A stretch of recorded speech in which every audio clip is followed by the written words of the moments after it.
Students, welcome back. ವಿದ್ಯಾರ್ಥಿಗಳೇ, ಈ ಒಂದು ವಿಡಿಯೋದಲ್ಲಿ ನಾವು 2023 ಏಪ್ರಿಲ್ನಲ್ಲಿ ನಡೆದಿರುವಂಥ ಒಂದು ಎನ್ಯುವಲ್ ಎಕ್ಸಾಮ್ ಕ್ವಶನ್ ಪೇಪರನ್ನು ಬಿಡಿಸೋಣ. SSLC ಗಣಿತ ವಿಷಯದ ಒಂದು ಎನ್ಯುವಲ್ ಎಕ್ಸಾಮ್ನಲ್ಲಿ ನಡೆದಿರುವಂಥ ಒಂದು ಪ್ರಶ್ನೆ ಪತ್ರಿಕೆ ಇದು. ಓಕೆ, ಯಾವಾಗ ನಡೆದಿದೆ ನೋಡಿ, ಇಲ್ಲಿ ಏಪ್ರಿಲ್ 3ನೇ ತಾರೀಕು 2023ರಲ್ಲಿ ನಡೆದಿರುವಂಥ ಒಂದು ಪರೀಕ್ಷೆ ಇದು. ಲಾಸ್ಟ್ ಇಯರ್ನಲ್ಲಿ ಇದು ಬೋರ್ಡ್ ಎಕ್ಸಾಮ್ ನಡೆದಿರುವಂಥ ಕ್ವಶನ್ ಪೇಪರ್ ಇದೆ. ಓಕೆ, ಇದನ್ನು ಬಿಡಿಸೋಣ. ಯಾವ ರೀತಿ ಪ್ರಶ್ನೆಗಳಿದ್ದವು, ಯಾವ ರೀತಿ ಕೇಳಿದ್ರು ಮತ್ತು ಯಾವ ರೀತಿ ಇವುಗಳನ್ನು ಬಿಡಿಸ್ಬೇಕು ಅಂತ ನೋಡೋಣ. ಇದು ನಿಮಗೆ ಈ ಒಂದು ಎನ್ಯುವಲ್ ಎಕ್ಸಾಮ್ನಲ್ಲಿ ಹೆಲ್ಪ್ ಆಗ್ಬೋದು, ಯಾವ ರೀತಿ ಕ್ವಶನ್ ಕೇಳ್ತಾರೆ ಅನ್ನೋದಕ್ಕೆ. ಓಕೆ, ಇಲ್ಲಿ ಮೊದಲಿಗೆ ಏನಾಗಿರ್ತದೆ, ಬಹುವಾಕ್ಯ ಪ್ರಶ್ನೆಗಳಿರ್ತವೆ, 8 ಪ್ರಶ್ನೆಗಳು 1 ಅಂಕಕ್ಕೆ. ಓಕೆ, ಗೊತ್ತಿದೆ ನಿಮಗೆ ಯಾವ ರೀತಿ ಕ್ವಶನ್ ಕೇಳಿದ್ದಾರೆ ಮತ್ತು ಯಾವ ರೀತಿ ಆನ್ಸರನ್ನು ಬಿಡಿಸಬೇಕು ಅನ್ನೋದನ್ನು ಇಲ್ಲಿ ನಾನು ಹೇಳ್ಕೊಡ್ತೀನಿ ನಿಮಗೆ. ಯಾವ ರೀತಿ ಆನ್ಸರ್ ಬಿಡಿದ್ರೆ ಎಷ್ಟು ಆನ್ಸರ್ಗೆ ಎಷ್ಟು ಅಂಕಗಳು ಸಿಗ್ತವೆ ಅನ್ನೋದು ಸಹ ಇಲ್ಲಿ ಗೊತ್ತಾಗುತ್ತೆ ನೋಡಿ. ಓಕೆ, ಒಂದನೇ ಕ್ವಶನ್ ಏನಿದೆ, ಕೊಟ್ಟಿರುವ ನಕ್ಷೆಯಲ್ಲಿ y=p(x) ಬಹುಪದೋಕ್ತಿಯ ಹೊಂದಿರುವ ಶೂನ್ಯತೆಗಳ ಸಂಖ್ಯೆ ಅಂತ ಕೇಳಿದ್ದಾರೆ. ಬಹುಪದೋಕ್ತಿ ಅಧ್ಯಾಯದಲ್ಲಿ ನೀವು ಇದನ್ನು ನೋಡಬೇಕು. ಅಬ್ಸರ್ವ್ ಮಾಡಿದ್ರೆ ಏನಾಗಿದೆ ನೋಡಿ, ಎಕ್ಸ್ ಅಕ್ಷವನ್ನು ಈ ಒಂದು ಬಿಂದು ಎಷ್ಟು, ಈ ಒಂದು ರೇಖೆ ಇದೆಯಲ್ಲ, ಎಷ್ಟು ಬಿಂದುಗಳಲ್ಲಿ ಛೇದಿಸಿದೆ ಅನ್ನೋದೇ ಆ ಒಂದು ರೇಖೆಯ ಆ ಒಂದು ಸಮೀಕರಣದ ಶೂನ್ಯತೆಗಳಾಗಿರ್ತವೆ. ಎಷ್ಟು ಬಿಂದುಗಳಲ್ಲಿ ಛೇದಿಸಿದೆ ನೋಡಿ, ಅದು 3 ಬಿಂದುಗಳಲ್ಲಿ ಛೇದಿಸಿದೆ. ಹಾಗಾಗಿ ಇದರ ಉತ್ತರ ಏನಾಗಿರ್ತದೆ, 3 ಆಗಿರ್ತದೆ. ಇಲ್ಲಿ ಆಪ್ಷನ್ ಕೊಟ್ಟಿರ್ತಾನೆ, ಆಪ್ಷನಲ್ಲಿ ಇದೆ ಎ, ಬಿ ಮತ್ತು ಸಿ, ಡಿ ಇದೆ. ಎ ಆಪ್ಷನ್ನಲ್ಲಿ 3 ಇದೆ ನೋಡಿ. ಹಾಗಾಗಿ ನೀವೇನು ಬರೀಬೇಕು, ಎ ಅಂತ ಬರೆದು ಅದರ ಆನ್ಸರ್ ಏನು ಬರೀಬೇಕು, 3 ಅಂತ ಬರೀಬೇಕು. ಅಷ್ಟು ಬರೆದ್ರೆ ನಿಮಗೆ ನೋಡಿ ಇಲ್ಲಿ 1 ಅಂಕ ಕೊಡ್ತಾರೆ. ಯಾವ ರೀತಿ ಅಂಕ ಕೊಟ್ಟಿದ್ದಾರೆ ಅಂತೂ ಸಹ ಇಲ್ಲಿ ನಿಮಗೆ ಗೊತ್ತಾಗುತ್ತೆ, ಇದನ್ನು ನೋಡ್ಬೇಕು ನೀವು. ಓಕೆ, ಎರಡನೇ ಕ್ವಶನ್ ನೋಡಿದ್ರೆ, ಒಂದು ಘಟನೆ ಹೀಗೆ P(0.75) ಆದರೆ P(E) ಅಂತ ಕೇಳ್ತಾನೆ. ಆಪ್ಷನ್ ಇದೆ ಎ, ಬಿ, ಸಿ ಮತ್ತು ಡಿ. ಇದು ಸಂಭವನೀಯತೆ ಅಧ್ಯಾಯದಲ್ಲಿ ಏನು ಮಾಡ್ತೀರಾ, 1ರಲ್ಲಿ ನೀವು ಏನು ಮಾಡಿ 0.75 ನೀವು ಕಳೆದ್ರೆ ಏನು ಬರ್ತದೆ, ನಮಗೆ 0.25 ಆನ್ಸರ್ ಬರ್ತದೆ. ಆನ್ಸರ್ ಏನಿದೆ ನೋಡಿ, ಬಿ. ಆನ್ಸರಲ್ಲಿ ಬಿ ಇದೆ ನೋಡಿ, ಇಲ್ಲಿ ಬರೆದಿದ್ದಾರೆ B=0.25 ಅಂತ ಆನ್ಸರ್ ಇದೆ. ಓಕೆ, ಅವಾಗ ಎಷ್ಟು ಬರ್ತದೆ, ನಿಮಗೆ 1 ಅಂಕ ಬರ್ತದೆ. ಓಕೆ, ನೆಕ್ಸ್ಟ್ ನೋಡೋಣ. 3ನೇ ಕ್ವಶನ್ ನೋಡಿ, ತ್ರಿಜ್ಯ r ಹಾಗೂ ಎತ್ತರ h ಆಗಿರುವ ನೇರ ವೃತ್ತಪಾದ ಸಿಲಿಂಡರ್ನ ಪೂರ್ಣ ಮೇಲ್ಮೈ ವಿಸ್ತೀರ್ಣದ ಸೂತ್ರ ಬರೀಬೇಕಿಲ್ಲ. ಆಪ್ಷನ್ ಕೊಟ್ಟಿದ್ದಾನೆ ಎ, ಬಿ, ಸಿ ಮತ್ತು ಡಿ. ಇದು ಸೂತ್ರ ಯಾವುದು ಅಂತ ನಿಮಗೆ ಗೊತ್ತಿದ್ರೆ ಮಾತ್ರ ಆನ್ಸರ್ ಬರೆಯೋಕ್ಕೆ ಸಾಧ್ಯ ಆಗುತ್ತದೆ. ಉತ್ತರದಲ್ಲಿ ಏನು ಬರೀಬೇಕು, D=D. ಆಪ್ಷನ್ ಡಿ ಯಾವುದು, πr×r+h ಆಗುತ್ತದೆ. ಇಲ್ಲಿ ಬರೆದಿದ್ದಾರೆ ನೋಡಿ, ಅಷ್ಟು ಬರೆದ್ರೆ 1 ಅಂಕ. ನೆಕ್ಸ್ಟ್ 4th ಕ್ವಶನ್ ನೋಡಿದ್ರೆ, 19 = 6 × 3+1. ಇದನ್ನು ಯುಕ್ಲಿಡಿನ ಭಾಗಾಕಾರ ಅನುಪ್ರಮೇಯ a=bq+rಗೆ ಹೋಲಿಸಿದಾಗ ಶೇಷವನ್ನು ಸೂಚಿಸುವ ಸಂಖ್ಯೆ ಬರೀರಿ ಅಂತ ಹೇಳ್ತಾನೆ. ಶೇಷ ಯಾವುದಿಲ್ಲಿ, ಆರನ್ನು ಸೂಚಿಸುವಂಥ ಸಂಖ್ಯೆ ಯಾವುದಿಲ್ಲಿ, 1 ಇದೆ ನೋಡಿ. ಎಲ್ಲ ಆಪ್ಷನ್ನಲ್ಲಿ ಯಾವುದು ಕೊಟ್ಟಿದ್ದಾರೆ ನೋಡಿ, a=3 ಇದೆ, b=6, c=1 ಇದೆ, d=19. ಅಂದರೆ 1 ಸೂಚಿಸುವ ಸಂಖ್ಯೆ ಯಾವುದು, ಸಿ. ಆಪ್ಷನ್ ಸಿ ಯಲ್ಲಿ ಎಷ್ಟಿದೆ ನೋಡಿ, 1 ಇದೆ. ಆಪ್ಷನ್ ಸಿ ಅಂತ ಬರೆದು 1 ಅಂತ ಉತ್ತರ ಬರೀಬೇಕು ನೀವು. ನೆಕ್ಸ್ಟ್ ಕ್ವಶನ್ 5th ನೋಡಿದ್ರೆ, ಚಿತ್ರದಲ್ಲಿ ಓ ಕೇಂದ್ರವಾಗಿರುವ ವೃತ್ತಕ್ಕೆ ಎ ಬಿಂದುವಿನಲ್ಲಿ PB ಸ್ಪರ್ಶಕವನ್ನು ಎಳೆಯಲಾಗಿದೆ. ಈ PB ಸ್ಪರ್ಶಕ ಇದೆ. ಕೋನ OAP 45 ಡಿಗ್ರಿ. ಕೋನ ಯಾವುದು, OAOP ಕೋನ ಕೊಟ್ಟಿದ್ದಾರೆ 45 ಡಿಗ್ರಿ ಅಂತೇಳಿ. ಓಕೆ, ಹಾಗೆ ಕೋನ OPAಯು OP ಅಳತೆ ಕೇಳಿದ್ದಾರೆ. OPA ಅಳತೆ ಇದು ಕೋನ ಕೇಳಿರೈತೆ ಎಷ್ಟಿದೆ ಅಂತ. ಎಷ್ಟಿರ್ತದೆ ಹೇಳ್ರಿ ಕೋನ, ಇದು 45 ಡಿಗ್ರಿ ಇದ್ದರೆ ಸ್ಪರ್ಶಕದಲ್ಲಿ ಎಷ್ಟು ಕೋನ ಉಂಟಾಗಿರ್ತದೆ, 90 ಡಿಗ್ರಿ ಉಂಟಾಗಿರ್ತದೆ. ಇದು 90 ಡಿಗ್ರಿ ಅದ ಅಂದರೆ ಇದು 45, ಇದು ಸಹ 45 ಡಿಗ್ರಿನೇ ಇರುತ್ತದೆ. ಹೌದಾ, ಯಾಕೆ ಲಂಬಕೋನ ತ್ರಿಭುಜ ಇದೆಯಲ್ಲ ಅದು. ಯಾವುದು ಆಪ್ಷನ್ ನೋಡಿ, ಎದಲ್ಲಿ 45 ಡಿಗ್ರಿ ಕೊಟ್ಟಿದ್ದಾರೆ ಆನ್ಸರು. ಅದೇ a=45 ಡಿಗ್ರಿ ಅಂತ ನೀವು ಬರೀಬೋದು. ಈ ರೀತಿ ಕ್ವಶನ್ಗಳು ಈಸಿ ಇರ್ತವೆ, ನೀವು ಅರ್ಥ ಮಾಡಿಕೊಂಡು ಬಿಡಿಸೋಕೆ ಪ್ರಯತ್ನ ಮಾಡಬೇಕು. 6th ಕ್ವಶನ್ ನೋಡಿದ್ರೆ ಏನಿದೆ ನೋಡಿ, ಚಿತ್ರದಲ್ಲಿ ಡಿ ಸಮಾಂತರ BC ಆದರೆ ಕೆಳಗಿನ ಸರಿಯಾದ ಸಂಬಂಧವು. ಇದು ತೇಲ್ಸಿನ ಪ್ರಮೇಯದ ಪ್ರಕಾರ ಬರ್ತದೆ. ನೀವು ನೋಡ್ಕೋಬೋದಲ್ಲ, ಏನಿದೆ ತೇಲ್ಸಿನ ಪ್ರಮೇಯ, AD/DB = AE/EC ಅಂತ ಇರ್ತದೆ. AD/DB = AE/EC. ಯಾವುದಿದೆ ಆಪ್ಷನ್ನಲ್ಲಿ ಹುಡುಕಿದ್ರೆ ಸಿ ಆಪ್ಷನ್ ಇದೆ ನೋಡಿ, AD/DB = AE/EC. ಸಿ ಅಂತ ಬರೋದು, ಇದು ಆನ್ಸರ್ ಬರೀಬೇಕು ನೀವು. ನೆಕ್ಸ್ಟ್ ಕ್ವಶನ್ ನೋಡಿದ್ರೆ 7ನೇ ಕ್ವಶನ್ ನೋಡಿ, 4x + 5y - 10 = 0 ಮತ್ತು 8x + 10y + 20 = 0 ಈ ಸಮೀಕರಣಗಳನ್ನು ಪ್ರತಿನಿಧಿಸುವ ರೇಖೆಗಳು ಅಂತ ಕೇಳಿದ್ದಾನೆ. ಇಲ್ಲಿ ರೇಖೆಗಳು ಯಾವ ರೀತಿ ಯಾವುದೊಂದು ಗೊತ್ತಾಗಬಾರದು, 2 ಸಮೀಕರಣದ್ದು a1/a2, b1/b2, c1/c2 ಮಾಡಬೇಕು ನೀವು. a1/a2 ಮಾಡಿದ್ರೆ ಏನಾಗ್ತದೆ ನೋಡಿರಿ, a1/a2 ಮಾಡಿದ್ರೆ a1 ಎಷ್ಟಿದೆ, 4 ಇದೆ, a2 ಎಷ್ಟಿದೆ, 8 ಇದೆ. ಇದನ್ನು ಭಾಗಿಸಿದ್ರೆ ನೀವು 4 × 4 = 8 ಅಂದರೆ 1/2 ಬರ್ತದೆ. ಹಾಗೆ ಅದೇ ರೀತಿ b1/b2 ಮಾಡಿದ್ರೆ ಏನಾಗ್ತದೆ ನೋಡಿರಿ, b1/b2 b1 ಬೆಲೆ 5 ಇದೆ, b2 ಬೆಲೆ ಎಷ್ಟಿದೆ, 10 ಇದೆ ನೋಡಿ. 5/10 ಮಾಡಿದ್ರೆ ಎಷ್ಟು ಬರ್ತದೆ, ಅದನ್ನು ಸಹ 1/2 ಬರ್ತದೆ. ಈಗ c1/c2 ನೀವು ಮಾಡಿಕೊಂಡ್ರೆ ಏನಾಗ್ತದೆ, c1 ಎಷ್ಟಿದೆ ನೋಡಿ, -10 ಇದೆ, c2 20 ಇದೆ ನೋಡಿ. c1 -10/20 ಮಾಡಿದ್ರೆ ಅದು ಏನಾಗ್ತದೆ, -1/2 ಬರ್ತದೆ. ಈಗ ಅಂದರೆ ಇವೆರಡು ಅನುಪಾತಗಳು ಸಮ ಇದ್ದಾವೆ, ಇದು ಅಸಮನಾಗಿದೆ ಅಂದರೆ ಏನಾಗಿರ್ತದೆ, ಸಮೀಕರಣಗಳು ಸಮಾಂತರ ರೇಖೆ ಆಗಿರ್ತಾವೆ. ಡಿ ಆಪ್ಷನ್ ಡಿಯಲ್ಲಿ ಸಮಾಂತರ ರೇಖೆಗಳನ್ನು ಕೊಟ್ಟಿದ್ದಾರೆ. ಇದು ಬರೀಬೇಕು ನೀವು ಸಮಾಂತರ ರೇಖೆಗಳು ಅಂತ. ಓಕೆ, ಕ್ವಶನ್ ನಂಬರ್ 8 ನೋಡಿದ್ರೆ ಎಕ್ಸ್ ಅಕ್ಷದಿಂದ -8,3 ಬಿಂದುವಿಗಿರುವ ದೂರ ಅಂತ ಕೇಳಿದ್ದೆ ನೋಡಿ. ಗೊತ್ತದ ನಿಮಗೆ? ಎಕ್ಸ್ ಅಕ್ಷದಿಂದ ಯಾವ ರೂಪದಲ್ಲಿ ಇರ್ತದೆ ಬಿಂದು ದೂರ ಅಂದರೆ 0, ರೂಪದಲ್ಲಿ ಇರ್ತದೆ. ಅಂದರೆ ಎಕ್ಸ್ ಅಕ್ಷದ ಬೆಲೆ ಏನಾಗಿರ್ತದೆ 0 ಆಗಿರ್ತದೆ, ವಾಯು ಬೆಲೆ ತೊಗೋಬೇಕು ನೀವು. ವಾಯು ಇದ್ದಲ್ಲಿ ಯಾವುದಿದೆ ನೋಡಿ 3 ಇದೆಯಲ್ಲ, ಹಾಗಾಗಿ ಏನು ಮಾಡಬೇಕು ಆನ್ಸರ್ನಲ್ಲಿ 3 ಮಾನಗಳು. ಯಾವುದು ಆಪ್ಷನ್ನು? ಬಿ ಆಪ್ಷನ್ ಇದೆ ನೋಡಿ. ಈಗ 8 ಪ್ರಶ್ನೆಗಳದು. ಇದು ಯಾವುದೋ ಅಬ್ಜೆಕ್ಟಿವ್ ಕ್ವಶನ್ಗಳಿಗೆ ಸಂಬಂಧಪಟ್ಟಿತ್ತು. ಓಕೆ, ಈಗ ಡಿಸ್ಕ್ರಿಪ್ಟಿವ್ನಲ್ಲಿ 2ನೇ ಕ್ವಶನ್ ಈ ಕೆಳಗಿನ ಪ್ರಶ್ನೆಗಳು ಉತ್ತರಿಸಿ. ಅಲ್ಲೂ ಸಹ 8 ಪ್ರಶ್ನೆಗಳಿರ್ತವೆ 1 ಅಂಕಕ್ಕೆ. ಇಲ್ಲಿ ಇನ್ಸ್ಟ್ರಕ್ಷನ್ ಕೊಟ್ಟಿದ್ದಾನೆ, ನೀವು ಓದ್ಕೋಬೋದು. 9ನೇ ಕ್ವಶನ್ ನೋಡಿ, 7/8 ಛೇದವನ್ನು 2n × 5m ರೂಪದಲ್ಲಿ ವ್ಯಕ್ತಪಡಿಸಿ ಅಂತ ಹೇಳಿದೆ. 7/8 ಛೇದ ಯಾವುದಿಲ್ಲ 80 ಇದೆಯಲ್ಲ, 80ಯನ್ನು ನೀವೇನು ಮಾಡಬೇಕು ಅಪವರ್ತನ ವಿಧಾನವನ್ನು ಬಿಡಿಸ್ಕೊಳ್ಬೇಕು. ಈ ರೀತಿ ಅಪವರ್ತನ ಮಾಡಿಕೊಂಡು 2 ಮತ್ತು 5 ರೂಪದಲ್ಲಿ ಬರ್ಕೋಬೇಕು. ಬಿಡಿಸ್ತೀರಾ ಈ ರೀತಿ ಅಪವರ್ತನ ಮಾಡ್ಲಿಕ್ಕೆ ಬರ್ತದೆ ನಿಮಗೆ. ಅಂದರೆ ಏನಾಗುತ್ತೆ ನೋಡಿ, 2 1 2 3 4 ಇದೆ, 2 4 × 5 ಎಷ್ಟಿದೆ 1 ಇದೆ. ಇಲ್ಲಿ 5 ಅಂದರೆ 5 1 ಇದೆ, 5 1 ಅಂದರೆ 2n × 5m ರೂಪದಲ್ಲಿ ಬರೆದ್ರೆ ಇದು 2 4 × 5 1 ಆಗುತ್ತೆ. ಈ ರೀತಿ ಬರಿಬೋದು ನೋಡಿ. ಓಕೆ, 9th ಕ್ವಶನ್ ನೋಡಿರಿ. 10th ಕ್ವಶನ್ ನೋಡಿ. ಓಕೆ, x + 2y - 4 = 0 ಮತ್ತು ax + by - 2l = 0 ಈ ರೇಖಾತ್ಮಕ ಸಮೀಕರಣವನ್ನು ಪ್ರತಿನಿಧಿಸುವ ರೇಖೆಗಳ ಜೋಡಿಯು ಪರಸ್ಪರ ಐಕ್ಯಗೊಳ್ಳುವ ರೇಖೆಗಳಾದರೆ ಎ ಮತ್ತು ಬಿ ಬೆಲೆಯನ್ನು ಕಂಡುಹಿಡಿಬೇಕು. ನಾವು ಈ ಎ ಮತ್ತು ಬಿ ಬೆಲೆಯನ್ನು ಕಂಡುಹಿಡಿಬೇಕಾಗುತ್ತೆ. ಯಾವ ರೀತಿ ಪ್ರಶ್ನೆಯನ್ನು ಬರ್ಕೊಂಡಿದ್ರಲ್ಲಿ a1 ಅದೇ ಐಕ್ಯ ರೇಖೆ ಅಂದರೆ ಏನಾಗಿರ್ತದೆ 3 ಅನುಪಾತಗಳು ಸಮನಾಗಿರ್ತವೆ. a1/a2 = b1/b2 c1/c2 ಆಗಿರ್ತವೆ. ಈಗ ಬೆಲೆ ಬರೀತೀರಾ? a1 ಅಂದರೆ ಎಷ್ಟಿದೆ ನೋಡಿ 1 ಇದೆ. ಇಲ್ಲಿ a2 ಅಂದರೆ ಅಷ್ಟು a ಇದೆ, 1/a ಬರೀರಿ. b1 ಅಂದರೆ ಎಷ್ಟಿದೆ 2 ಇದೆ, b ಬೆಲೆ b2 ಅಂದರೆ b ಇದೆ. c1/c2 ಅಂದರೆ c1 ಎಷ್ಟು -4 ಇದೆ, c2 -12 ಇದೆ. -4 -12 ಮಾಡಿದ್ರೆ ಇದು ಛೇದ ಹೊಡೆದ್ರೆ ಏನಾಗ್ತದೆ ನೋಡಿ 4 4 12 ಅಂದರೆ 1/3 ಆಯ್ತು. ಈ 1/a ಮತ್ತು 1/3 ಎರಡು ಸಮ ಮಾಡ್ಕೊರಿ. 1/a = 1/3 ಮಾಡಿದ್ರೆ ಏನಾಗ್ತದೆ ನೋಡಿರಿ a = 3 ಆಗ್ತದೆ. ಅದೇ ರೀತಿ 2/b = 1/3 ಸಮ ಮಾಡಿಕೊಂಡ್ರೆ ಬಿ ಬೆಲೆ ಎಷ್ಟು ಆಗ್ತದೆ 2 3 6 ಆಗ್ತದೆ. ಅಂದರೆ a ವ್ಯಾಲ್ಯೂ ಎಷ್ಟು 3, ಬಿ ವ್ಯಾಲ್ಯೂ ಎಷ್ಟು 6 ಆಗ್ತದೆ ನೋಡಿ. ಈ ರೀತಿ ಬಿಡಿಸ್ಬೇಕು. ಇದು 11th ಕ್ವಶನ್ ನೋಡೋಣ. ತ್ರಿಭುಜ ABC ಸಮರೂಪ ತ್ರಿಭುಜ PQR ಆಗಿದೆ. ತ್ರಿಭುಜ ABC ವಿಸ್ತೀರ್ಣ 64 cm², PQR ವಿಸ್ತೀರ್ಣ 100 cm² ಮತ್ತು AB 8 cm ಆದಾಗ PQನ ಉದ್ದವನ್ನು ಕಂಡುಹಿಡಿಬೇಕು ನಾವು. ನಿಮಗೆ ಗೊತ್ತಿದೆ ಸೂತ್ರ. ತ್ರಿಭುಜ ABC ವಿಸ್ತೀರ್ಣ / ತ್ರಿಭುಜ PQR ವಿಸ್ತೀರ್ಣ AB² ಅಂತ ಬರ್ಕೊಳ್ರಿ. ವಿಸ್ತೀರ್ಣ ಕೊಟ್ಟಿದ್ದಾನೆ. ABC ವಿಸ್ತೀರ್ಣ 64 cm, AB ಅಳತೆಯೂ ಕೊಟ್ಟಿದ್ದಾನೆ ನೋಡಿ ಎಷ್ಟು 8 cm ಬರ್ಕೊಳ್ಳಿ. PQR ವಿಸ್ತೀರ್ಣ 100 cm ಬರೀರಿ. PQ ಕಂಡುಹಿಡಿಬೇಕಾಗಿದೆ. ಈ ರೀತಿ ಬರ್ಕೊಳ್ಳೋಣ. 64 8 ಕ್ಯಾನ್ಸಲ್ ಅಂದರೆ PQ² = ಎಷ್ಟು 100 ಅಂತ ಬರ್ಕೊಳ್ತೀರಿ. PQ ಅಂದರೆ √100. PQನ ಅಳತೆ ಎಷ್ಟು ಆಗ್ತದೆ 100 ವರ್ಗಮೂಲ 10 ಅಂದರೆ PQನ ಅಳತೆ 10 cm. ಇಷ್ಟು ಬರೆದ್ರೆ ನೋಡಿ ನಿಮಗೆ 1 ಅಂಕ ಸಿಗ್ತದೆ. 12 ಕ್ವಶನ್ ನೋಡಿರಿ. x × 2 + x = 3 ಸಮೀಕರಣವನ್ನು ವರ್ಗ ಸಮೀಕರಣದ ಆದರ್ಶ ರೂಪದಲ್ಲಿ ವ್ಯಕ್ತಪಡಿಸಿ ಅಂತ ಹೇಳ್ತಾನೆ. ಬರ್ಕೊಳ್ತೀರಾ ಯಾವ ರೀತಿ ಆದರ್ಶ ರೂಪ ಮಾಡಬೇಕಾದ್ರೆ ಬ್ರ್ಯಾಕೆಟನ್ನು ಬಿಡಿಸ್ರಿ. ಇಲ್ಲಿ x × 2 + x = 3 ಅಂತ ಬರೆದು ಮಲ್ಟಿಪ್ಲೈ ಮಾಡಿ. x × 2 ಮಾಡಿದ್ರೆ 2x, x × x ಮಲ್ಟಿಪ್ಲೈ ಮಾಡಿದ್ರೆ x² = 3. ಇದು ಆದರ್ಶ ರೂಪ ತೆಗೆದುಕೊಂಡ್ರೆ ಏನಾಗ್ತದೆ x² + 2x + 3 ಇದ್ದಿದ್ದು ಎಡಭಾಗದಲ್ಲಿ ಬಂದರೆ -3 = 0. ಇದು ಆದರ್ಶ ರೂಪ ಆಯಿತು ನೋಡಿ. ಇಷ್ಟು ನೀವು ಬಿಡಿಸಿದ್ರೆ ಇಲ್ಲಿ ಅರ್ಧ ಮಾರ್ಕ್ಸ್ ಬರ್ತದೆ. ಇದು ಪೂರ್ತಿ ಬರೋದು ಇದು ಅರ್ಧ ಅಂದರೆ 2 ಸೇರಿ ಎಷ್ಟಾಗ್ತದೆ 1 ಮಾರ್ಕ್ಸ್. ನೀವು ನೇರವಾಗಿ ಆನ್ಸರ್ ಬರೆದ್ರೂ ಸಹ ನಿಮಗೆ 1 ಮಾರ್ಕ್ಸ್ ಸಿಗ್ತದೆ. 13 ಕ್ವಶನ್ ನೋಡಿದ್ರೆ 2x² - 4x + 3 = 0 ಈ ವರ್ಗ ಸಮೀಕರಣದ ಶೋಧಕವನ್ನು ಕಂಡುಹಿಡಿಯಿರಿ ಅಂತ ಹೇಳಿದ್ದಾನೆ. ಶೋಧಕ ಯಾವ ರೀತಿ ಸೂತ್ರ ಗೊತ್ತಿರಬೇಕು. ಶೋಧಕ δ = b² - 4ac ಇದು ಶೋಧಕ. ಇಲ್ಲಿ ಗೊತ್ತಿರಬೇಕು a ಬೆಲೆ ಎಷ್ಟಿದೆ ನೋಡಿ, a ಬೆಲೆ ಎಷ್ಟು 2 ಇದೆ, a = 2, b = ಎಷ್ಟಿದೆ ನೋಡಿ -4 ಇದೆ, ಹಾಗೆ c = ಎಷ್ಟದ 3 ಅದ. ಈ ಬೆಲೆಗಳನ್ನು ಹಾಕಬೇಕಿಲ್ಲಿ. b ಇದ್ದಾಗ -4² - 4 × a ಬೆಲೆ ಎಷ್ಟು 2, c ಬೆಲೆ 3 ಹಾಕಿದ್ದೀರಿ. -4 ವರ್ಗ ಎಷ್ಟಾಗ್ತದೆ 16 ಆಗ್ತದೆ. ಮಲ್ಟಿಪ್ಲೈ ಮಾಡಿ 4 × 8 8 3 24. 16ರಲ್ಲಿ 24 ಕಳೆದ್ರೆ -8 ಆಗ್ತದೆ. ಅಂದ್ರೆ ಶೋಧಕ ಎಷ್ಟು -8 ಆಗ್ತದೆ. 14 ಕ್ವಶನ್ ನೋಡಿದ್ರೆ 6,3 ಮತ್ತು 4,7 ಈ ಬಿಂದುಗಳನ್ನು ಸೇರಿಸುವ ರೇಖಾಖಂಡದ ಮಧ್ಯಬಿಂದು ನಿರ್ದೇಶಾಂಕ ಕಂಡುಹಿಡಿಯಿರಿ ಅನ್ನುವಂಥ ಕ್ವಶನ್ ಇದೆ. ಮಧ್ಯಬಿಂದು ಕಂಡುಹಿಡಿಯುವಂಥ ಸೂತ್ರ ಗೊತ್ತಿರಬೇಕು ನಿಮಗೆ. ಇದು x1 y1 ಇದು x2 y2 ಈ ರೀತಿ ಬರ್ಕೊಳ್ರಿ. ಮಧ್ಯಬಿಂದು ನಿರ್ದೇಶಾಂಕ ಕಂಡುಹಿಡಿಯುವಂಥ ಸೂತ್ರ x1 + x2/2 y1 + y2/2 ಈ ಸೂತ್ರ ಬರೀರಿ. ಇಷ್ಟು ಬರೆದ್ರೆ ನೋಡಿ ಅರ್ಧ ಮಾರ್ಕ್ಸ್ ಸಿಗ್ತದೆ ನಿಮಗೆ. ಓಕೆ, ಬೆಲೆ ಹಾಕ್ತೀರಾ. ಬೆಲೆ ಹಾಕಿ ನೀವು ಇದನ್ನು ಬಿಡಿಸಿದ್ರೆ ಎಷ್ಟಾಗ್ತದೆ 5,5 ಬರ್ತದೆ ಮಧ್ಯಬಿಂದು. ಇದಕ್ಕೆ ಅರ್ಧ ಮಾರ್ಕ್ಸ್ ಅಂದರೆ ಟೋಟಲ್ ಎಷ್ಟು 1 ಅಂಕ ಬರ್ತದೆ.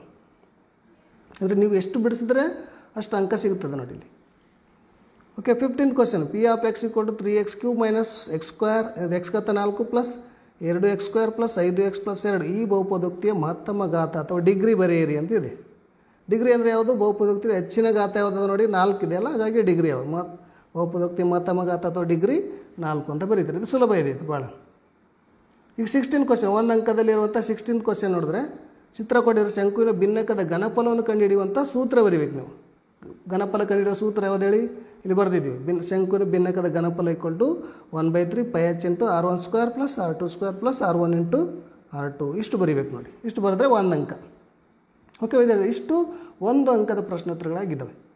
ಈಗ 2 ಅಂಕದ ಪ್ರಶ್ನೋತ್ತರಗಳನ್ನು ನೀವು ನೋಡಿದ್ರೆ ಇವರು ಸಹ 8 ಪ್ರಶ್ನೆಗಳಿರ್ತವೆ, 16 ಅಂಕ. ಭಾಳ ಸುಲಭವಾಗಿ ಕೊಟ್ಟಿರ್ತಾರೆ. ಯಾವ ರೀತಿ ಬಿಡಿಸಬೇಕು, ಎಷ್ಟು ಸ್ಟೆಪ್ ಬರೆದ್ರೆ ಎಷ್ಟು ಅಂಕ ಬರುತ್ತೆ ಅಂತ ನೋಡ್ತಾ ಹೋಗೋಣ.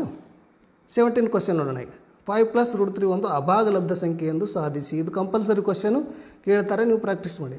ಅದಕ್ಕಾಗಿ ಒಂದು ಚಾಯ್ಸ್ ಇದೆ, ಒಂದು 72 ಮತ್ತು 120 ಇರ ಮೊಸವನ್ನು ಯುಕ್ಲಿಡಿನ ಭಾಗಾಕಾರ ಕ್ರಮವಿಧಿಯನ್ನು ಉಪಯೋಗಿಸಿ ಕಂಡುಹಿಡಿಯಿರಿ ಅಂತ ಹೇಳಿದ್ದಾರೆ. ಇವೆರಡರಲ್ಲಿ ಯಾವುದು ನಿಮಗೆ ಸುಲಭವಾಗಿ ಬಿಡಿಸೋಕೆ ಬರ್ತದೋ ಅದನ್ನು ಬಿಡಿಸ್ರಿ. ಇಲ್ಲಿ ಉತ್ತರದಲ್ಲಿ ನಾವು ಬಿಡಿಸಿದ್ದೀವಿ. ಯಾವುದು ಮಾದರಿ ಉತ್ತರ ಇದೆ, ಬೋರ್ಡ್ನವರೇ ಕೊಟ್ಟಿರುವಂಥ ಮಾದರಿ ಉತ್ತರ ಪತ್ರಿಕೆ ಇದೆ ಇದು. 5 + √3 ಒಂದು ಭಾಗಲಬ್ಧ ಸಂಖ್ಯೆ ಎಂದು ಊಹಿಸೋಣ ಅಂತ ಹೇಳಿದ್ದಾರೆ. ಅಂದರೆ ಭಾಗಲಬ್ಧ ಸಂಖ್ಯೆ ಯಾವ ರೂಪದಲ್ಲಿ ಇರ್ತದೆ? 5 + √3 = a/b ಅಂತ ಬರೀತೀರಿ. ಹೌದು, ಎ ಮತ್ತು ಬಿಗಳೇನಾಗಿರ್ತಾವೆ? ಸಹ ಅವಿಭಾಜ್ಯಗಳು ಆಗಿರ್ತಾವೆ ಅಂತ ಬರೆದ್ರಿ. ಇಷ್ಟು ಬರೆದ್ರೆ ನೋಡಿ, ಇಲ್ಲಿ ಅರ್ಧ ಮಾರ್ಕ್ಸ್ ಕೊಡ್ತಾನೆ ಮತ್ತು ನಿಮಗೆ. ಹೌದಾ, ಇದನ್ನು ಬಿಡಿಸ್ತಾರೆ ಏನಾಗುತ್ತೆ? a/b - a √3 ಅಂತ √3ಗೆ ಇದನ್ನು ಸಮ ಮಾಡಿಕೊಂಡ್ರೆ ಇದನ್ನು ಮರು ಜೋಡಿಸಿ ಈ ರೀತಿ ಬಿಡಿಸ್ಕೊಳ್ಳೋಣ. ಬಿಡಿಸ್ಕೊಂಡ್ರೆ ಅಂತ √3 = a - ಇದು 5b/b ಆಗ್ತದೆ. ಇಷ್ಟು ಬರೆದ್ರೆ ಮತ್ತೆ ಅರ್ಧ ಮಾರ್ಕ್ಸ್ ಸಿಗ್ತದೆ ನಿಮಗೆ. ಓಕೆ, ಇದು ಯಾವ ರೀತಿ ಬಿಡಿಸ್ಬೇಕಂತ ಈಗಾಗಲೇ ಸಾಕಷ್ಟು ವೀಡಿಯೋಗಳಲ್ಲಿ ಹೇಳಿದ್ದೀನಿ. ಅಭಾಗಲಬ್ಧ ಸಂಖ್ಯೆಯಿಂದ ಸಾಧಿಸಿ ಅನ್ನೋಂತ ಹೇಳಿದ್ದೀವಲ್ಲ, ಆ ರೀತಿ ಇದನ್ನು ಬಿಡಿಸ್ಕೊತ ಹೋದರೆ ಏನಾಗುತ್ತೆ ನೋಡಿ. √3 ಒಂದು ಭಾಗಲಬ್ಧ ಸಂಖ್ಯೆ ಎಂಬ ಸತ್ಯ ಸಂಗತಿಗೆ ವಿರುದ್ಧವಾಗಿದೆ ಅಂತ ಹೇಳ್ತೀವಿ. ಹಾಗಾಗಿ ಇದು ನಮ್ಮ ಊಹೆ ಅನ್ನೋದು ತಪ್ಪಂತ ಬರೆದು ಇದು ಒಂದು ಅಭಾಗಲಬ್ಧ ಸಂಖ್ಯೆ ಅಂತ ಬರೀಬೇಕು. ಓಕೆ, ಇಷ್ಟು ನೀವು ಕಂಪ್ಲೀಟಾಗಿ ಬರೆದ್ರೆ 2 ಅಂಕ ಸಿಗುತ್ತದೆ ನೋಡಿ. ಇನ್ನೊಂದು ಚಾಯ್ಸ್ ಕ್ವಶನ್ ಸಹ ಆನ್ಸರ್ ಬಿಡಿಸಿದ್ದೀವಿ. ಯುಕ್ಲಿಡಿನ ಭಾಗಾಕಾರ ಅನುಪ್ರಮೇಯದ ಪ್ರಕಾರ ನೀವು ಬಿಡಿಸಿದ್ರೆ ಏನು ಮಾಡಬೇಕು? 120ಗೆ ಏನು ಮಾಡಿದ್ರೆ 72 ಇಂದ ಡಿವೈಡ್ ಮಾಡಬೇಕು. ಡಿವೈಡ್ ಮಾಡಿದ್ರೆ ಏನಾಗ್ತದೆ ನೋಡಿ, 72 ಅಂದಲೇ 72 ಆಗ್ತದೆ. ಎಷ್ಟು ಉಳಿತದೆ? ಶೇಷ 48. ಅಂದರೆ 120 = 72 ಇಂಟು 1 ಪ್ಲಸ್ ಶೇಷ 48. ಈ ರೀತಿ ಯುಕ್ಲಿಡಿನ ಭಾಗಾಕಾರ ಪ್ರಕಾರ ಬರ್ಕೊಳ್ಬೇಕು. ಬರ್ಕೊಂಡ ಕೊನೆಯ ಸಂಖ್ಯೆಯಲ್ಲಿ ನೋಡಿ 0 ಬರಬೇಕು. ಶೇಷ 0 ಬಂದಾಗ ಯಾವ ಸಂಖ್ಯೆ ಭಾಗಿಸಿದೆ ನೋಡಿ? 24 ಭಾಗಿಸಿದ್ರೆ ಇದೇನಾಗಿರ್ತದೆ? ಈ 2 ಸಂಖ್ಯೆಗಳ ಮೊಸ ಆಗಿರ್ತದೆ. ಅಂದ್ರೆ ಮೊಸ 24 ಅಂತ ಬರೀಬೇಕು. ಓಕೆ, ಇಷ್ಟು ಬಿಡಿಸಿದ್ರೆ ನಿಮಗೆ ಎಷ್ಟು? 2 ಅಂಕ ಸಿಗ್ತದೆ ನೋಡಿ. ಪ್ರತಿ ಸ್ಟೆಪ್ಪಿಗೂ ಹಾಫ್ ಮಾರ್ಕ್ಸ್ ಇದೆ ನೋಡಿ. 18th ಕ್ವಶನ್ ನೋಡ್ತೀರಾ? ಕೊಟ್ಟಿರುವ ರೇಖಾತ್ಮಕ ಸಮೀಕರಣ ಜೋಡಿಯನ್ನು ಬಿಡಿಸಿ ಅಂತ ಕೇಳ್ತಾನೆ, ಅಥವಾ ಯಾವುದಾದ್ರೂ ವಿಧಾನ ಅಂದರೆ ವರ್ಜಿಸುವ ವಿಧಾನ ಬಿಡಿಸಿ ಅಂತಲೂ ಕೇಳ್ಬೋದು. ಕೊಟ್ಟಿರುವಂಥ ರೇಖಾತ್ಮಕ ಸಮೀಕರಣ ಬರ್ಕೋತೀರಿ. 3x + y = 12, x + y = 6. ಯಾವ ವಿಧಾನ ನಿಮಗೆ ಈಜಿ ಇರ್ತದೆ? ಇಲ್ಲಿ ನೇರವಾಗಿ ಹೇಳಿಲ್ಲ ಯಾವ ವಿಧಾನ ಬಿಡಿಸಿ ಅಂತ. ಆದರೆ ನೀವು ವರ್ಜಿಸುವ ವಿಧಾನ ಬಿಡಿಸಿದ್ರೆ ಸುಲಭ ಆಗ್ತದೆ. ಇಲ್ಲಿ ಆನ್ಸರ್ ಪೇಪರ್ನಲ್ಲಿ ವರ್ಜಿಸುವ ವಿಧಾನ ಬಿಡಿಸಿದ್ದಾರೆ. 3x + y = 12, x + y = 6 ಅಂತ ಬರ್ಕೊಂಡು ಚಿಹ್ನೆಯನ್ನು ಬದಲಾಯಿಸೋಣ. ಇಲ್ಲಿ ಪ್ಲಸ್ ಇದ್ದರೆ ಮೈನಸ್ ಮಾಡೋಣ, ಪ್ಲಸ್ ಇದ್ದರೆ ಮೈನಸ್, ಇಲ್ಲಿ ಪ್ಲಸ್ ಇದೆ, ಇಲ್ಲಿ ಮೈನಸ್ ಮಾಡಿ. ಪ್ಲಸ್ ಮೈನಸ್ y 2 ಸೇಮ್ ಇರೋದ್ರಿಂದ ಕ್ಯಾನ್ಸಲ್ ಆಗ್ತವೆ. ಈ 3xನಲ್ಲಿ 1x ಕಳೆದ್ರೆ ಎಷ್ಟು ಆಗ್ತದೆ? 2x ಆಗ್ತದೆ. ಈಗ 12ರಲ್ಲಿ 6 ಕಳೆದ್ರೆ 6 ಆಯ್ತು. x ಬೆಲೆ ಏನು ಮಾಡಿ ಕಂಡುಹಿಡಿದ್ರೆ 6ಕ್ಕೆ 2ರಿಂದ ಭಾಗಿಸಿ x ಬೆಲೆ 3 ಆಯಿತು ನೋಡಿ. ಇಲ್ಲಿ ಇಷ್ಟು ಬರೆದ್ರೆ ಅರ್ಧ ಮಾರ್ಕ್ಸು. ಇನ್ನೂ ಎಕ್ಸ್ನ ಬೆಲೆ ಕಂಡುಹಿಡಿದಾಗ ಅರ್ಧ ಮಾರ್ಕ್ಸ್. ಇದು ಅರ್ಧ 1 ಮಾರ್ಕ್ಸ್ ಆಯ್ತು ಇಲ್ಲಿ. ಈಗ ನೀವು ಇನ್ನೊಂದೇನು, ಎಕ್ಸ್ನ ಬೆಲೆ ಏನು ಮಾಡೋಣ? ಸಮೀಕರಣ ಯಾವುದಾದ್ರು ಒಂದರಲ್ಲಿ ಆದೇಶ ಮಾಡಿರಿ. x + y = 6 ಅಂತ ಬರ್ಕೊಂಡು ಎಕ್ಸ್ನ ಬೆಲೆ ನಾವು ಇಲ್ಲಿ ತುಂಬಿದ್ರೆ y ಬೆಲೆ ಎಷ್ಟಾಗ್ತದೆ? 3 ಬರ್ತದೆ. ಇದಕ್ಕೆ ಅರ್ಧ ಅಂದರೆ ಟೋಟಲ್ ಎಷ್ಟು? 2 ಅಂಕ ಸಿಗುತ್ತವೆ. ನೀವು ಪ್ರತಿ ಸ್ಟೆಪ್ಪಿಗೂ ಸಹ ಮಾರ್ಕ್ಸ್ ಇರ್ತದೆ. ನೀವು ಯಾವುದನ್ನು ಬಿಡಬಾರ್ದು. ಸುಲಭ ಪ್ರಶ್ನೆಗಳಿದ್ದಾವೆ, ಸುಲಭವಾಗಿ ಆನ್ಸರ್ ಮಾಡ್ಬೋದು. ಓಕೆ, 19th ಕ್ವಶನ್ ನೋಡಿದ್ರೆ, ಈ 4, 7, 10 ಸಮಾಂತರ ಶ್ರೇಣಿಯ 20ನೇ ಪದವನ್ನು ಸೂತ್ರ ಉಪಯೋಗಿಸಿ ಕಂಡುಹಿಡಿಯಿರಿ ಅಂತ ಹೇಳಿದ್ದಾರೆ. ಇದು ಸುಲಭವಾಗಿ ಬಿಡಿಸ್ತೀರಲ್ಲ ನೀವು. ಯಾವುದು ಪದವನ್ನು ಕಂಡುಹಿಡಿ. 20ನೇ ಪದ ಅಂತ ಹೇಳಿದಾಗ ನೀವು ಏನು ಸೂತ್ರವನ್ನು ಬಳಸ್ಕೊಂಡು ಇದು ಕಂಡುಹಿಡಿಬೇಕು. ಮೊದಲನೇ ಪದ 4 ಇದೆ, ಡಿ ಕಂಡುಹಿಡಿತೀರ, ಎಷ್ಟು? 3 ಆಗ್ತದೆ. ಏನಂದರೆ 20 ಹಾಕಿ ಸೂತ್ರ ಹಾಕಬೇಕಿತ್ತು. ಸೂತ್ರವನ್ನು ಬರೆದು ಬಿಡಿಸ್ತಿರಲ್ಲ, ಸುಲಭ ಇದೆ ನೋಡಿ. ಅದನ್ನು ಎಕ್ಸ್ಪ್ಲನೇಷನ್ ಬೇಡಲ್ಲ, ಗೊತ್ತಿದೆ ನಿಮಗೆ, ಸಾಕಷ್ಟು ಬಾರಿ ಹೇಳಿದ್ದೀವಿ, ಗೊತ್ತಿರ್ತದೆ. ಬಿಡಿಸ್ರಿ ಅದನ್ನು. ಈಗ ನೋಡಿ, ಈಗ 20 ಕ್ವಶನ್ ನೋಡ್ತೀರಾ? ಇದು 2x² - 5x + 3 = 0 ಸಮೀಕರಣದ ಮೂಲವನ್ನು ವರ್ಗ ಸಮೀಕರಣದ ಸೂತ್ರ ಉಪಯೋಗಿಸಿ ಕಂಡುಹಿಡಿಯಿರಿ ಅಂತ ಕೇಳಿದ್ದಾನೆ. ಅಂದರೆ ಸೂತ್ರ ಉಪಯೋಗಿಸಿ ಕಂಡುಹಿಡಿಯುವಂಥ ಒಂದು ಲೆಕ್ಕ ಕಂಪಲ್ಸರಿ ಇರ್ತದೆ ವರ್ಗ ಸಮೀಕರಣದ ಅಧ್ಯಾಯದಿಂದ. ಹಾಗಾಗಿ ಅದನ್ನು ಪ್ರಾಕ್ಟೀಸ್ ಮಾಡಬೇಕು. ಇಲ್ಲೊಂದು ಚಾಯ್ಸ್ ಕ್ವಶನ್ನು ಸಹ ಇದೆ. ಈ ಸಮೀಕರಣದ ಮೂಲಗಳನ್ನು ವರ್ಗ ಪೂರ್ಣಗೊಳಿಸುವ ವಿಧಾನದಿಂದ ಕಂಡುಹಿಡಿಯಿರಿ ಅಂತ ಹೇಳಿದಾನೆ. ಸುಲಭವಾಗಿ ನಿಮಗೆ ಯಾವುದು ಇದಾಗ್ತದೆ? ಮೊದಲನೇದು ಇದನ್ನು ಬಿಡಿಸ್ರಿ. ಯಾವ ರೀತಿ ಸೂತ್ರ ಉಪಯೋಗ ಬಿಡಿಸ್ತೀರಿ ಅಂತ ಗೊತ್ತಿದೆ ನಿಮಗೆ. 2x² - 5x + 3 = 0 ಅಂತ ಬರ್ಕೊಳ್ರಿ. ಎ ಬೆಲೆ 2, ಬಿ ಬೆಲೆ ಎಷ್ಟದ? -5, ಸಿ ಎಷ್ಟದ? 3 ಅದ. ಬರ್ಕೊಂಡು ಸೂತ್ರ ಬರೀಬೇಕು ಮೊದಲಿಗೆ -b ± square root of b² - 4ac/2a. ಇದು ಸೂತ್ರ ಕರೆಕ್ಟಾಗಿ ಬರೀರಿ. ಕರೆಕ್ಟಾಗಿ ಬರೋದಲ್ಲಿ ಬೆಲೆಗಳನ್ನು ನೀವು ಆದೇಶ ಮಾಡಿದ್ರೆ ನೋಡಿ ಪ್ರತಿ ಸ್ಟೆಪ್ಪಿಗೂ ನಿಮಗೆ ಅಂಕ ಇದೆ. ಇಲ್ಲಿ ನೀವು ಕೇವಲ ಸೂತ್ರನೇ ಬರೆದಿದ್ದರೆ ಅದಕ್ಕೆ ಅರ್ಧ ಮಾರ್ಕ್ಸ್ ಕೊಡ್ತಾರೆ. ಸೂತ್ರ ಬರೆದು ಬಿಟ್ಟಿದ್ರೆ ಅರ್ಧ ಮಾರ್ಕ್ಸ್. ಮತ್ತು ನೀವು ಸೂತ್ರದಲ್ಲಿ ಈ ಬೆಲೆಗಳನ್ನು ಆದೇಶ ಮಾಡ್ತಾ ಹೋದರೂ ಸಹ ಅದಕ್ಕೂ ಸಹ ಅರ್ಧ ಮಾರ್ಕ್ಸ್ ಇದೆ. ಓಕೆ, ಇದನ್ನು ಈ ರೀತಿ ಸಿಂಪ್ಲಿಫೈ ಮಾಡ್ತಾ ಹೋದರೆ ಅರ್ಧ ಮಾರ್ಕ್ಸ್ ಸಿಗ್ತವೆ. ಓಕೆ, ಇಲ್ಲಿ ಕೊನೆಗೆ ಬೆಲೆ ಕಂಡುಹಿಡಿತೀರಲ್ಲ, ಎಕ್ಸ್ನ ಬೆಲೆ ಎಷ್ಟು 3/2 ಆಗ್ತದೆ, ಎಕ್ಸ್ನ ಬೆಲೆ 1 ಆಗ್ತದೆ. ಪೂರ್ತಿ ಆನ್ಸರ್ ಕರೆಕ್ಟಾಗಿ ಬರೆದಿದ್ರೆ ನಿಮಗೆ 2 ಅಂಕ ಬರ್ತದೆ ನೋಡಿ.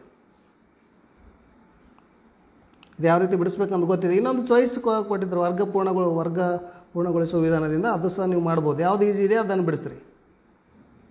ನೆಕ್ಸ್ಟ್ ನೋಡಿದ್ರೆ 21 ಕ್ವಶನ್. ಚಿತ್ರದಲ್ಲಿ ಕೋನ ABC 90 ಡಿಗ್ರಿ ಆದರೆ ಸೈನ್ ಥೀಟಾ ಮತ್ತು ಕಾಸ್ ಅಲ್ಪಗಳ ಇವುಗಳ ಬೆಲೆಯನ್ನು ಕಂಡುಹಿಡಿಯಿರಿ ಅಂತ ಹೇಳಿದ್ದಾರೆ. ಇದು ತ್ರಿಕೋನಮಿತಿ ಅಧ್ಯಾಯದಲ್ಲಿ ಕೇಳ್ತಾರೆ. ಒಂದು ಚಿತ್ರ ಕೊಟ್ಟಿದ್ದಾರೆ ಆಲ್ರೆಡಿ. ವಿಕರ್ಣ 2 ಸೆಂಟಿಮೀಟರ್ ಅದ, BC ಅಳತೆ 3 ಸೆಂಟಿಮೀಟ್ರ್, ಇದು 1 ಸೆಂಟಿಮೀಟ್ರ್ ಇದೆ. ಇದು 90 ಡಿಗ್ರಿ ಕೋನ ಕೊಟ್ಟಿದ್ದಾರೆ. ಸೈನ್ ಥೀಟಾ ಮತ್ತು ಕಾಸ್ ಅಲ್ಪ ಇವುಗಳ ಬೆಲೆ ಕಂಡುಹಿಡಿಯಿರಿ ಅಂತ ಕೇಳಿದ್ದಾರೆ. ಯಾವ ರೀತಿ ಬಿಡಿಸ್ಬೇಕಂತ ನೋಡ್ರಿ ಇಲ್ಲಿ.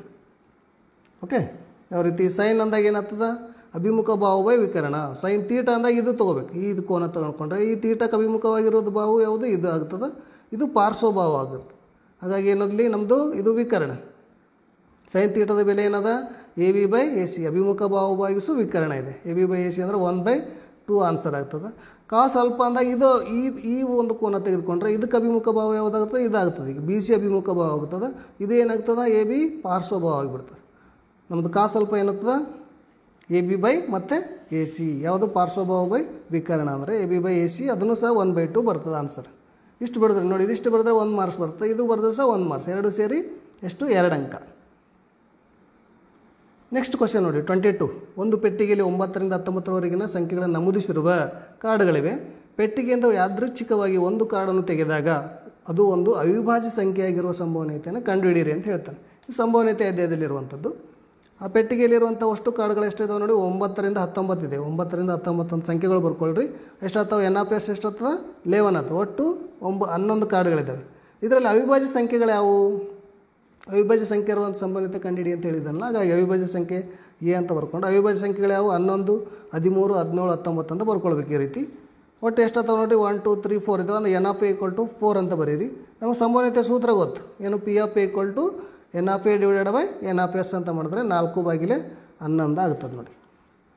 ಓಕೆ, ಇದು 22 ಆಯಿತು. 23 ಕ್ವಶನ್ ಏನಿದೆ ನೋಡಿ, ಚಿತ್ರ ಕೊಟ್ಟಿದ್ದಾರೆ. ABCD ಒಂದು ತ್ರಾಪಿಜ್ಯ, AB ಸಮಾಂತರ DC. ಈ AB ಸಮಾಂತರ ಅದಕ್ಕೆ DC ಅದ. BC ಏನದ ಪರ್ಪೆಂಡಿಕ್ಯುಲರ್ ಟು DC ಅದ. BC ಅದಕ್ಕೆ DCಗೆ ಸ್ವಲ್ಪ ಲಂಬವಾಗಿದೆ. AB ಸೆಂಟಿಮೀಟರ್ ಕೊಟ್ಟಿದ್ದಾರೆ 6 ಸೆಂಟಿಮೀಟರ್. CD ಕೊಟ್ಟಿದ್ದಾರೆ 10 ಸೆಂಟಿಮೀಟರ್. AD ಕೊಟ್ಟಿದ್ದಾರೆ, ಇದು AD 5 ಸೆಂಟಿಮೀಟರ್. ಸಮಾಂತರ ಬಾಹುಗಳ ನಡುವಿನ ದೂರ ಕಂಡುಹಿಡಬೇಕು. ಈ ಎರಡು ಬಾಹುಗಳವಲ್ಲ, ಈ ಎರಡು ಬಾಹುಗಳ ನಡುವಿನ ದೂರವನ್ನು ಕಂಡುಹಿಡಿಬೇಕಾಗ್ತದೆ ನಾವು. ಓಕೆ, ಯಾವ ರೀತಿ ಬಿಡಿಸ್ತಾರೆ ಅಂತ ನೋಡೋಣ. ಇಲ್ಲಿದೆ ಆನ್ಸರ್ ಬಿಡಿಸಿದ್ದೀವಿ ನೋಡಿ ಇಲ್ಲಿ.